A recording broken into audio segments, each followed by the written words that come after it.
Welcome, everybody, to this week's podcast episode for the Financial Freedom Podcast. I'm your host, Dr. Christopher Liu. And as you know, I talk about 4 different types of freedom: time, financial, location, health freedom. And in that light, I'm always scouring the globe, connecting with entrepreneurs, thought leaders, picking their brains, recording them, and sharing their insights with the world.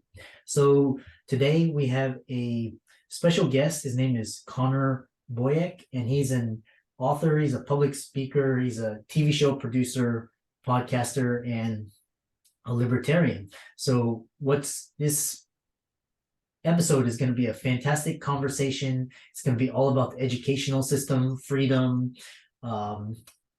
being in control of your own destiny, and I'll let him describe his background and upbringing. So Connor, welcome. Thank you. Appreciate being on here with you. Yeah.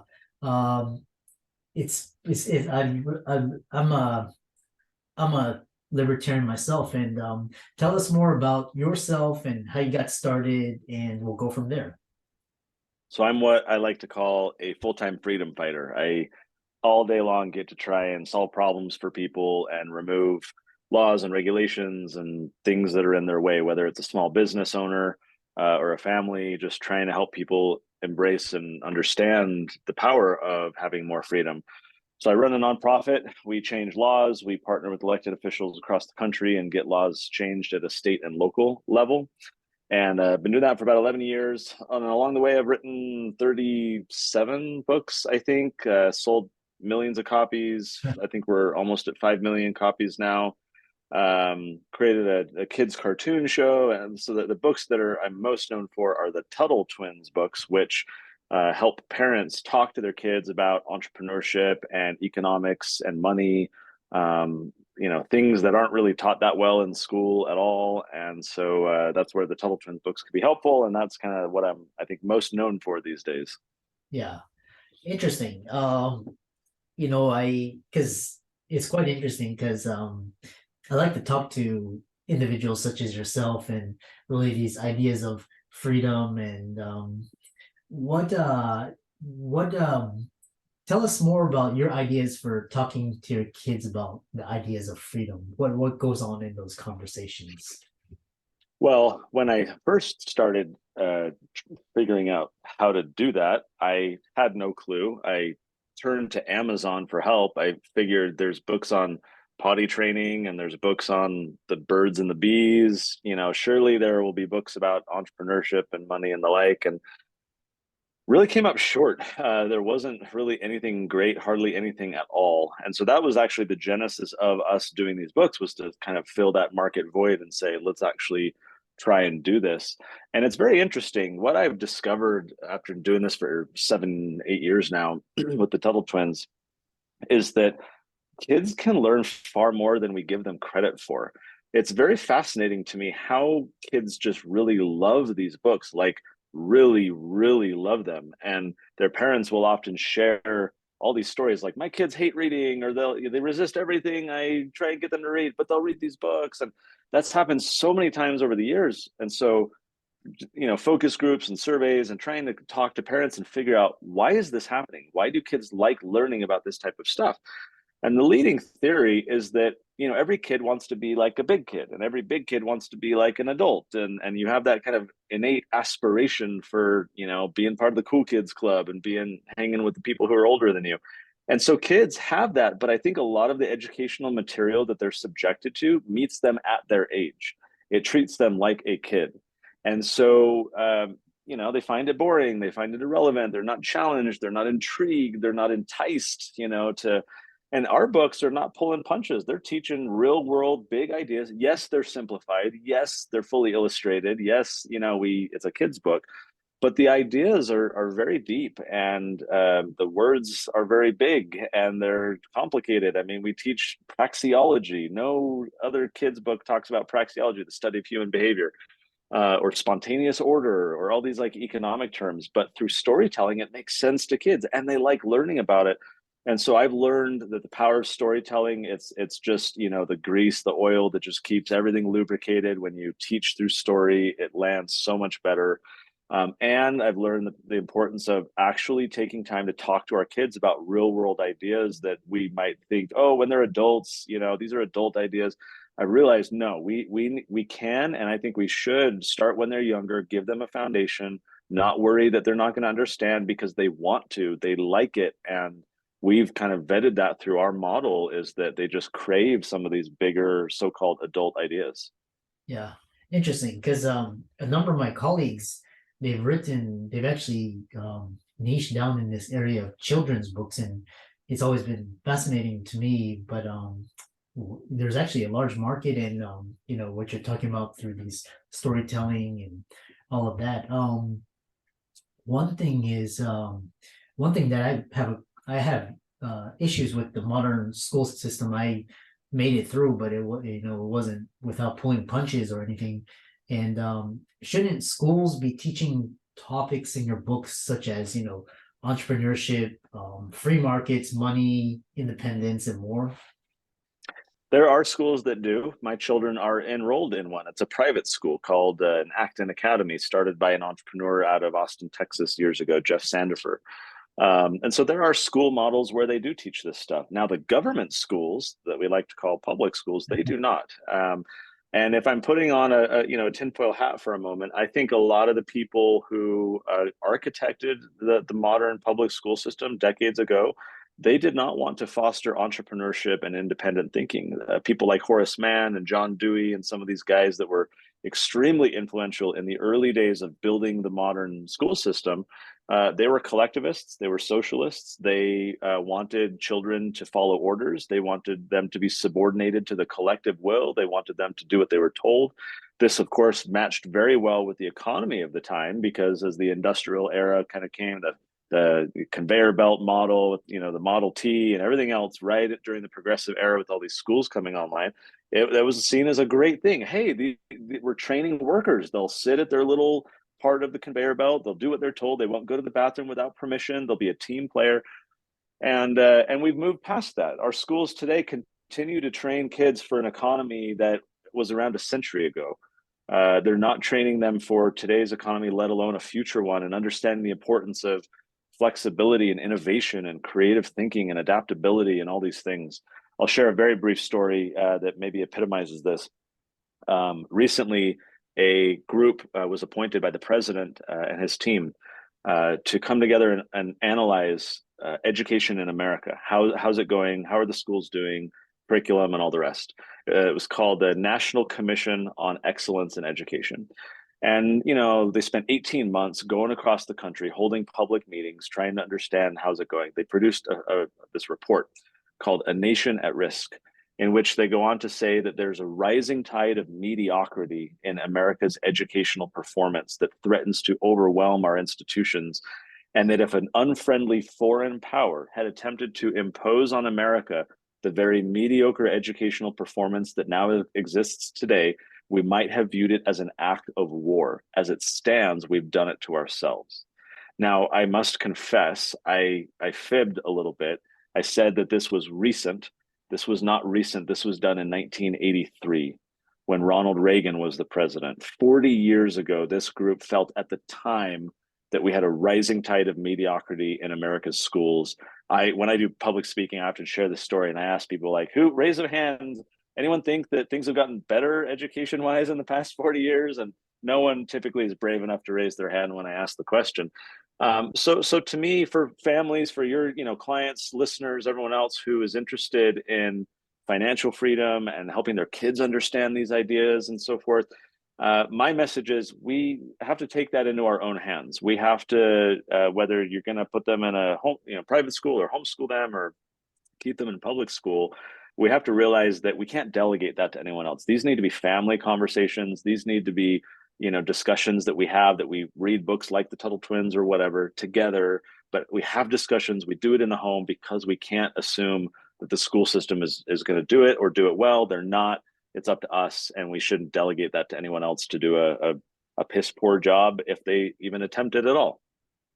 Yeah. I was reading, these ideas, and I was reading that the schools were designed to make us factory workers, like just basically push us in the factories. And then when you had professions like law and medicine and engineering, people went into those because those were more knowledge and professional. But it's still, these professions have still become, what you call indentured servitude.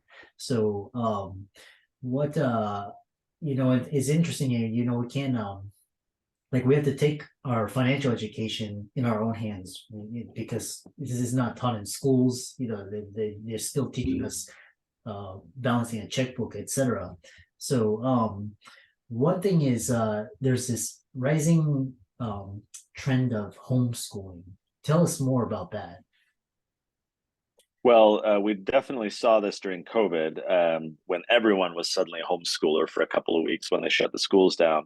And but post COVID, homeschooling has tripled. There are over 5 million kids in America who today are being homeschooled. This has remained a consistent thing. And I think a lot of parents are very, very fed up with some of the problems we've discussed. They've seen that the schools are not doing a good job for their children, and they want the best for their children. They want them to rise above and excel and have these wonderful lives, and not be stuck drowning in a so-called rising tide of mediocrity that 40 years ago these people observed were happening.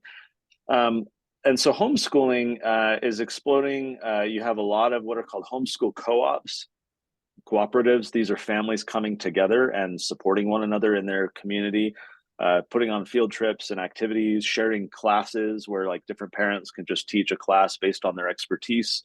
And so, a doctor could go teach, biology or medicine or human anatomy or whatever. And so a lot of the parents kind of volunteer and teach one another's kids based on their knowledge, expertise, which works really well. And through online learning and all Khan Academy and all these different resources online, it's never been easier, especially with remote learning. A lot of parents have better been able to accommodate homeschooling because they can work while their kids are learning at home, and they can kind of together just be at home. The kids are doing an online thing, or they're at a class at their co-op, while the parents are getting some work done. So things have just completely changed post COVID, and the trend is not reversing. If anything, it's, we're seeing more and more families come out to homeschool. And I frankly think that that's a good thing, because I think that more direct, individualized approach is far superior for the families who can actually accommodate it. It's far superior for the kids. The outcomes are staggeringly significant. Every test that's been done pitting public school kids against homeschool kids, the homeschool kids always beat them, and it's no surprise. And so I'm a huge evangelist for it. We homeschooled our kids for a decade. It's something that I think all families should seriously evaluate and consider if they can do it. Just because I think it ultimately is going to be better for most kids out there who, especially if you're entrepreneurial or creative thinker, you got ADHD or all these things, right? It's very hard to sit at a desk, memorize what you're told. The mitochondria is the powerhouse of the cell. Okay, big whoop. Maybe a doctor like you needs to know that, right? But a guy like me probably never needed to learn that. Yeah. Or the quadratic equation, or all these things crammed in our head. And I was the kid who would raise my hand and say, why are we learning this? And they, put your hand down. It's on the test. That's why. So I think a lot of kids struggle with that model, and homeschooling is just an opportunity for a lot of those kids to thrive in an environment that is better suited to them. Yeah. A couple questions on homeschooling is for you see in terms of college admissions. I know a lot of Gen Z are electing not to go to college because they feel like it's a waste of time and resources. But when you graduate homeschool, do you see admission to some of the more selective colleges, same, equal footing, higher, less? What is It's mixed. Some universities really welcome and even court homeschoolers. They see them as, exemplary individuals who have a little bit more moxie and ambition in a lot of cases than the kids who've just been on a conveyor belt for a decade and, are part of the factory system already. So there's schools out there that welcome it and encourage it. There are others that are ambivalent but have created a pathway for it. So like, oh, hey, if you're an applicant who's homeschooled, here's what we want to see from you. And there are others that are still kind of stuck in their ways of, you must have a high school diploma, but it's mixed. And to your exact point, a lot of homeschoolers elect not to go to college because they homeschooled, or their parents homeschooled them because of the resistance to the conveyor belt approach to learning. And so why go back onto the conveyor belt or do that when that's not really your thing? Much like homeschooling is flourishing, so too are alternatives to college, whether it's code camps to learn how to become a programmer, right? Apprenticeships like Praxis, where you can just get right into the job market if you want to do, marketing or business development or sales or whatever.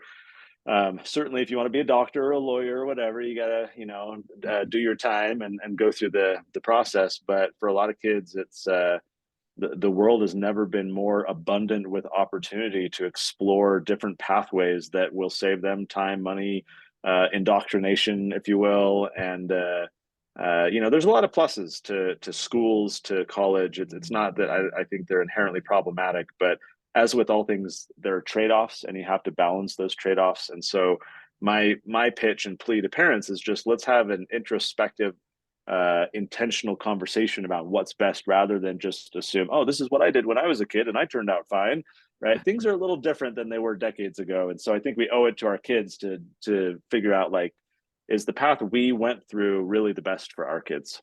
Yeah.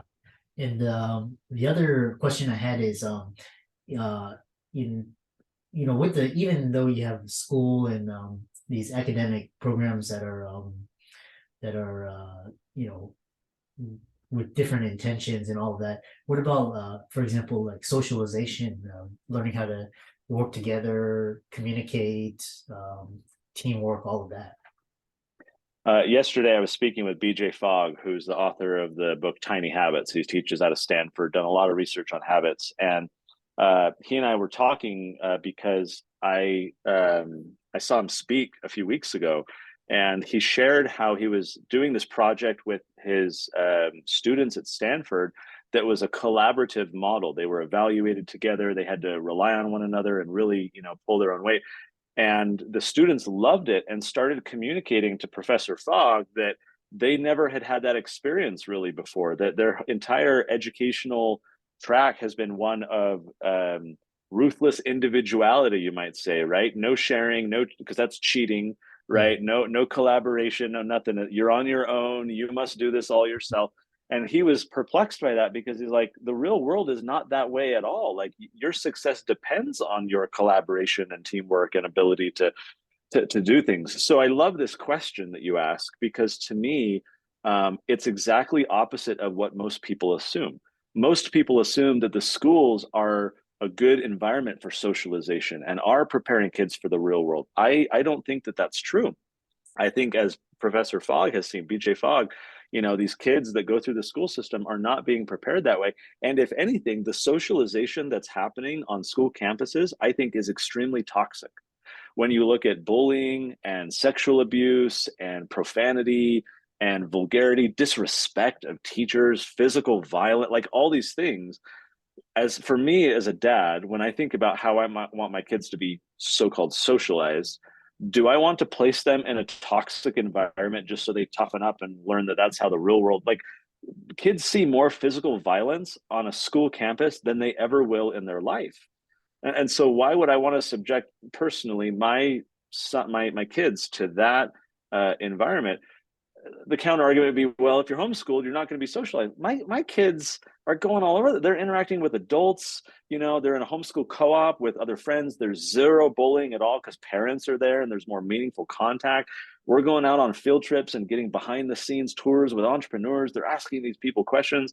They're participating in kids markets, like farmers markets, where they're like interacting with customers and learning entrepreneurship. Like, it's a myth from decades ago for anyone to think that through homeschooling you aren't socialized. If anything, I think in a lot of respects it's superior, and I think the socialization that happens in our school campuses is very inferior, if not counterproductive, to what we want good humans to become. That's another reason why I think that intentionality and introspection is needed, to say, well, wait a minute, like, with what's going on today, is that the right environment? And if not, where else might be? Yeah, very fascinating discussion. Really, a lot of excuse me, a lot of school campuses, they, we have to worry about, whether our kids are physically safe and all of that. And you really point out some very good points. So I know a lot of people are interested from this discussion. How can they follow you on social media, contact you, visit your website? Well, thanks. It's been a great conversation. I could be on the soapbox for hours. This is a topic that I get really fired up about. But the conversation's good. Hopefully it sparks some curiosity for a lot of your listeners. I'm easy to find, Connor Boyack. You can find me on social media, Google me, connorboyack.com.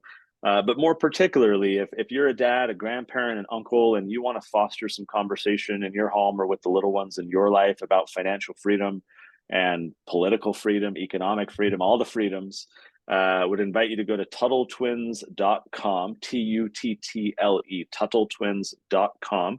We've got books for teenagers, for toddlers, for kids of every age in between. We have a cartoon, we have a game, we have curriculum, we have a podcast of our own. We have all kinds of resources to empower those families to have conversations about real world ideas that matter. Great Christmas gifts, by the way, some good stocking stuffers, but TuttleTwins.com is where it's at. Excellent. And for all the audience out there listening, Connor's resources will be in the links and show notes. So thanks so much. Be sure to follow him on social media, check out his books. And with that, thanks for coming on to the podcast. And we really appreciate your wisdom. Thank you.